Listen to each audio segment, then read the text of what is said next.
Hello and welcome to Kerbal Space Program, Career Mode, Episode 1. Excuse me. Today we'll be obviously starting our Career Mode series with a very simple mission. We're going to take this command pod and we're going to launch it, keeping it on the launch pad of course, to get very basic low amount of science, and that will enable us to unlock the first tier of the science tree so that we can start our first real mission. So right now we will do a crew report. Very simple message there, nothing special unfortunately.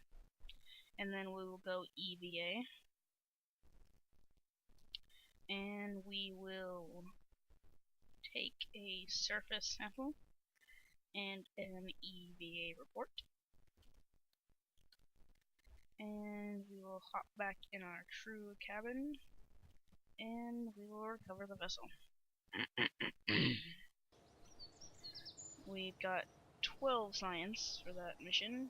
Not a whole lot, but we don't need a whole lot for that first tier of the science tree. We will unlock the first tier, basic rocketry it's called. 5 science.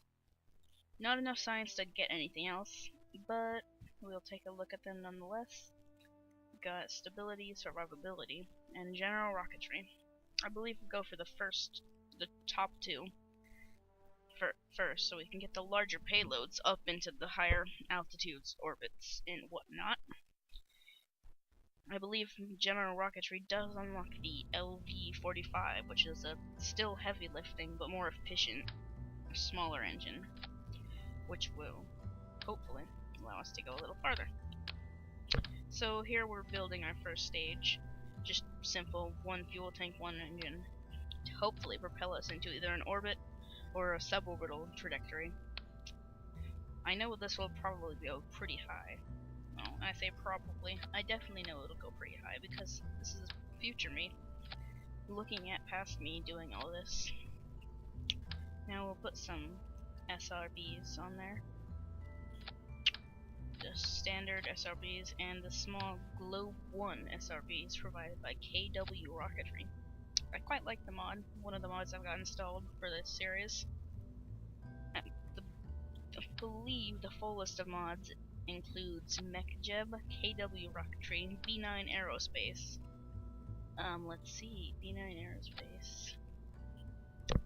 I'll put the rest of them in the description, I have forgotten. But yeah, not too many, but enough mods to make it interesting. And here back to what's actually going on. We think, let's make some structural landing gear since we don't have any actual clamps. But then I realized it's not going to work out, and I'm going to have to put my faith in that engine to hold me up. Coming with a name here, I believe it's called Getting Started. And we'll type that in there sometime eventually. There we go. And we will launch it.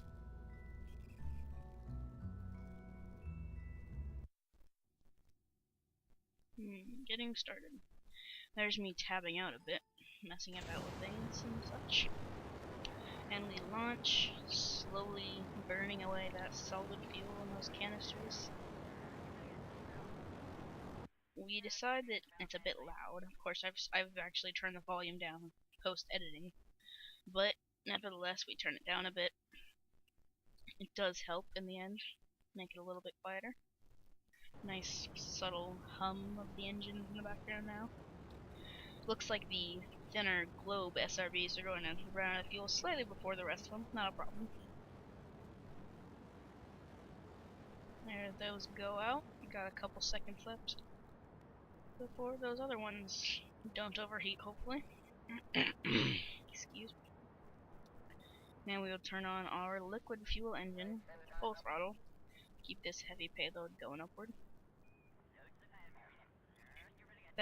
You might hear the small voices going on in the background. That would be the Chatterer mod.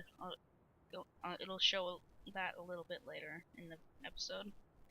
It's a neat little mod. It adds sound effects, like it adds Kerbal voices in the background, sort of like radio chatter, thus the name Chatterer, along with some airlock noises and EVA breathing sounds, which are all really nice. They're a bit loud, as you'll find out, and they'll be turned down later. We continue climbing. Liquid fuel about 1/2 the way depleted. Definitely reaching some higher speeds now, upwards of 300 meters per second. Jebediah seems to be loving every bit of it. Going into map view. Got quite a steep apoapsis there. Later we will make it more, let's say, sedate pace. Getting closer to 500 meters per second. 2/3 of the fuel depleted.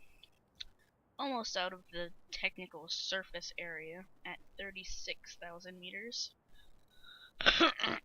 Excuse me. We are climbing still. Now we are upwards out of the thick atmosphere. And at 70,000 at 70,000 meters, we'll be out of the actual atmosphere, albeit a thin one. We've run out of fuel on our launch stage, and we'll detach the smaller, far more nimble second stage. And as you see there, we just skyrocketed our velocity, so we turn it sideways to try to get more of an orbital trajectory if possible. And we will see whether it makes it or not. It's very rapidly climbing. So we will sit back there, time warp up to our apoapsis, slow as that may be. And we are now out upwards of 70,000 kilometers. 70 kilometers, rather. And we are going to try to make it into an orbit, but will we? Climbing both sides of the spectrum. Just reached 1700 meters per second. Oh, we don't quite make it. But a suborbital trajectory will do for our first real mission. There we go. We will time warp up slightly past our apoapsis. We will go down into the out of the map view rather. Get mystery goo. The goo seems to have clumped into a sphere. It has also become brittle. And I believe, yep, we'll decouple from that last stage. We will go out and get an EVA report. You've recorded your observations about this situation. Not terribly exciting by any means, but helpful nonetheless. And we will time warp the rest of the way around our suborbital trajectory. There's our other stage flying off without us. And slowly we'll get some of our goo when we're actually in the atmosphere, which will be soon enough. With time warp, it goes very quickly. Now we're back in the atmosphere, we'll grab a quick mystery goo experiment.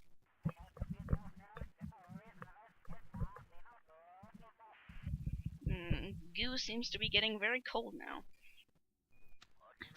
That's rather odd. We should be getting warmer as we are re-entering the atmosphere.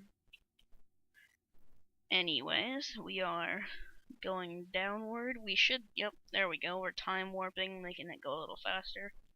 Jebediah's still loving every bit of it. He's having quite the time there. And we're about to enter the surface area. There we go. Parachutes will deploy at approximately 22,000 meters. So we got a ways yet.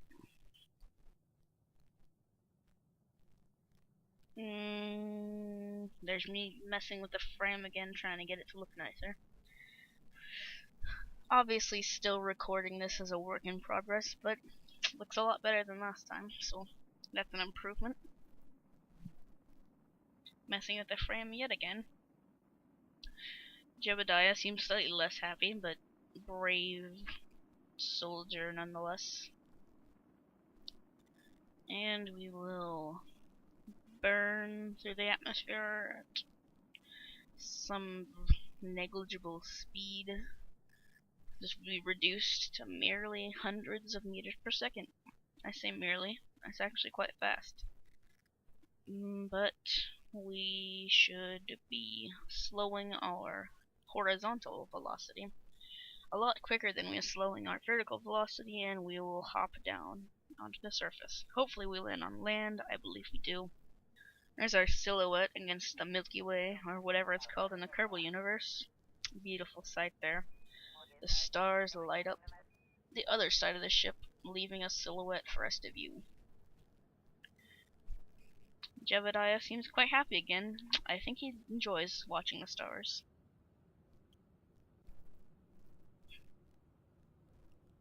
Slowly dropping our speed under 200 meters per second. We will check the altimeter again to make sure we're not actually heading down the surface at some ridiculous speed. Time warp again, and I believe we stop our time warp just before 500. Yep, there we go. Just barely saving our craft from possibly ripping itself apart due to the kraken of time warp. That nasty space kraken, he'll do anything he can to wreck things, but we don't like him around here.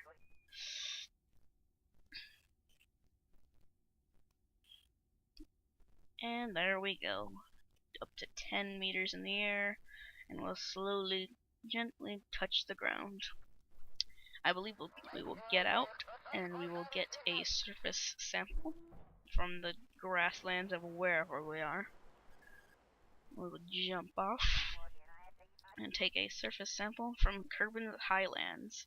Make sure and remember that we got surface sample from the Highlands. Land somewhere else next time. And we'll board. I believe this is where we will turn down those chatter effects. There's the chatter GUI. Similar to the MechJeb, I believe. Either created off the same GUI setting. But you see there the airlock volume and the breath volume were quite high. I managed to turn them down in the after editing, but still, we will turn those down so they're not so obnoxious. And loading a bit. We should see our science total count for this mission anytime now. 49, almost 50. We'll go into the research lab. We'll unlock general rocketry with the larger engines and SRBs, always helpful. And we'll also get some stability, mainly for the radial decouplers, because those are very, very important, especially using the bigger SRBs. Don't want to haul those things useless shells into orbit, do we? Unlock that. That leaves us with 11 science, not enough to buy anything else. Research, rather. And we will leave it there for today. In the next episode, we will launch another mission, either to maybe to high Kerbal orbit, maybe the moon. I don't know. Probably wait until we get an LV-909 for the moon. But that's for a different episode's discussion. For now, goodbye.